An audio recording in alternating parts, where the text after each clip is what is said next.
You know that feeling, right? When you really want to get something, like understand Yeah. it deeply, but life's just, well, hectic. Yeah, absolutely. So today, we're taking that energy and diving into something pretty universal, Mm, letting go of the past. a big one for sure. We've got some interesting material here, insights from a text called the Murli. This one's dated April 11th, 2025. Mm, And it offers a, let's say, a spiritual angle on releasing what's behind us. And honestly, even if that's not your usual thing, I think yeah. there's some really practical nuggets in here. Things that can make you go, uh-huh. It's quite striking, actually, how this text, coming from its own specific spiritual viewpoint, Yeah. really taps into such a fundamental human struggle. I mean, everyone carries something from the past, right? Those old hurts, Yeah. regrets, they can feel like Oh, anchors. the anchor's dragging you down. Exactly. So our mission today, if you will, is to pull out the core principles from this Murli about how to, well, actually release that weight. Think of it as getting a unique perspective, maybe a helpful framework. Doesn't matter what your background is. We're hoping for those moments where things just click. Right. Okay, so where does the Merlise start? It talks about this idea of an old world ending Uh-huh. and the need to finish all your attachment to this old world. Yes. Now, old world, that sounds huge, maybe apocalyptic, but reading it, it struck me how much it feels like our inner world, too. That's a great way to put it. Like, that old world is all those past hurts, the regrets Mm. looping in your head, the negative stuff we keep replaying. That's precisely the connection to make. That old world within us is anything from the past that's basically poisoning the present. Poisoning the present. Wow. The Murli really emphasizes that holding on to these things, these old stories, is what creates present sorrow. It uses this quite vivid image of constantly picking at the same wound. Oof. Yeah, we all know that feeling, that mental track that just won't stop and prevents any real healing. Right, so the insight isn't really about forgetting, Yeah. It's about consciously choosing not to keep reliving the pain, like putting up a mental do not resuscitate sign for those old hurts. Okay, a mental DNR. I like that. So how do we stop picking? How do we actually do that? The Merle seems to lay out some steps. It does. The first one that jumped out at me is this shift in identity, moving away from being defined by the past to being soul conscious. The text says, consider yourselves to be souls and remember me, the Father. Mhm. Okay, let's unpack that a bit. Who is the Father in this context, and what does seeing yourself as a soul actually do for letting go? Good question. So in the Murli's framework, the Father refers to the supreme being, the supreme soul, seen as a source of, well, ultimate truth, love, peace. Okay. Now, the key shift is identifying yourself not primarily with your body or your life story, but as an eternal point of light, a soul, something immortal. Immortal, so Sure. separate from the temporary stuff that happens. Exactly. Your past experiences, good or bad, happen to the body or within the life story, but they don't define the eternal you, the soul. Think of it like your life's a long film. Lots of scenes, some happy, some really tough. Yeah. If you identify as the soul, you're like the actor playing the part, always present through the scenes, but not defined by any single scene. The painful scene is just that, a scene. It's not the whole film, and it's certainly not the actor. Okay, so it creates distance. Precisely. It helps you observe the past without getting sucked back into the whirlpool of emotions tied to it. So you shift from, look what happened to me, which can keep you feeling like a victim, Right. to who I am, which is something, well, bigger, more resilient than just those events. That's it, exactly. Recognizing your inherent, unchanging value as a soul, separate from the temporary ups and downs, that detachment is key. Right. It lets you look back without being completely overwhelmed. Okay, that makes sense. Then the next principle is, well, it's blunt. Past is past, full stop. Yes, very direct. The Merle even says, now that everything is about to end, don't hold on to old attachments. Let them go. It feels almost like an order, just stop it. It does have that quality. But putting that full stop down, Yeah. that feels like the hardest part for us, doesn't it? We get so tangled up in the why. Why did it happen? Why me? That's such a crucial point. The mind loves to analyze, to find reasons, to get closure by figuring it all out. Why did they do that? What if I just... Exactly, that loop. And the Murli kind of acknowledges that, but says, look, constantly poking at the why often just keeps the wound open. It reinforces the negative feelings. So asking why isn't always helpful. Not if it keeps you stuck there. Yeah. The directness of past is past full stop is about making a conscious decision, a choice to break the cycle of rumination. It's like saying, okay, brain, we're not going down that road again. It's over. It's taking control of your mental energy then. Instead of pouring it back into old hurts, you draw a line. Say, nope, done. That's a great way to put it. You're consciously redirecting your mental investment. Okay, now the third principle is interesting. Act as a trustee detached from mind. It talks about donation without attachment and not getting stuck on thoughts like that was mine or they really hurt me. Yes, the trustee concept. How does seeing yourself as a trustee help let go? It sounds a bit like you're just looking after these experiences for a while, maybe learning something, and then you're meant to hand them back like they're not really yours to keep forever. That's a brilliant way to think about it. Like borrowed tools, yes. The shift is powerful. How so? Well, when we think we own things, our stuff, our relationships, even our memories, our hurts, we cling tightly, right? Often out of fear or maybe a sense of injustice. This is mine. This happened to me. Yeah, definitely. Possession. But if you see yourself as a trustee, a caretaker, just managing these things for a time, there's a natural loosening of the grip applied to difficult memories or past hurts. Being a trustee means, yes, acknowledging it happened. It was part of your experience. But it doesn't define your core self. You were entrusted with that experience for a time, maybe to learn something, but you don't own the pain indefinitely. So you can release it because its purpose for you is done. Exactly. It no longer serves your growth. The shift is subtle but huge, from this is my pain to this was an experience I went through. It creates that vital emotional distance. You're not the owner of the suffering, you're just its temporary steward. Wow. Okay, that really reframes things. I went through it, but it's not glued to my identity forever. Allows for detachment without pretending it never happened. Precisely. Acknowledgement without ownership. Okay, the next principle seems to shift our focus forward. Aim toward the new kingdom, our beautiful future.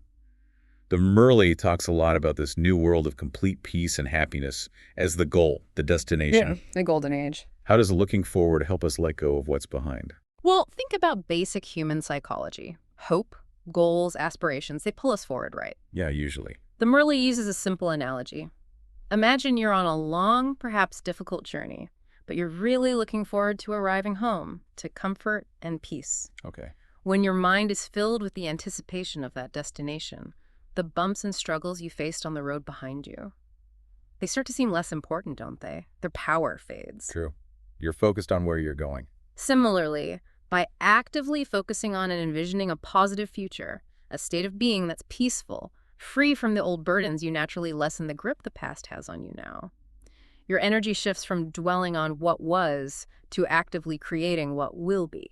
It's like having a destination so compelling it just pulls you along, and you stop checking the rear view mirror so much. Exactly. The pull of the future becomes stronger than the push of the past. Right. Now, the fifth principle feels very practical.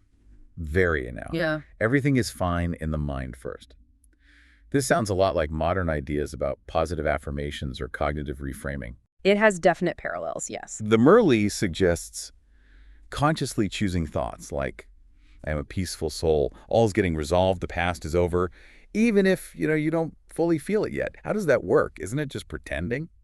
That's a common question, but the Murli isn't suggesting denial.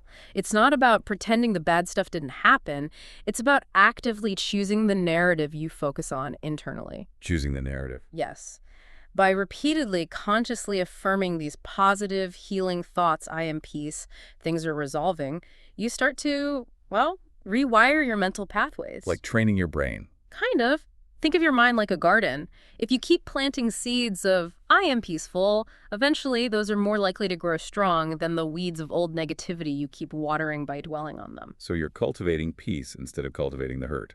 Exactly. And the Murli connects this to a broader view, too, like investing. Every thought, every action is an investment.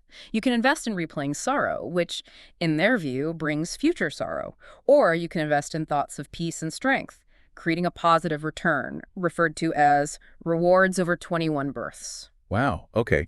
So it's about where you consciously direct your mental and emotional energy for long-term well-being, not just a quick fix. Precisely. It's proactive creation of your inner state. Okay, let's zoom out a bit.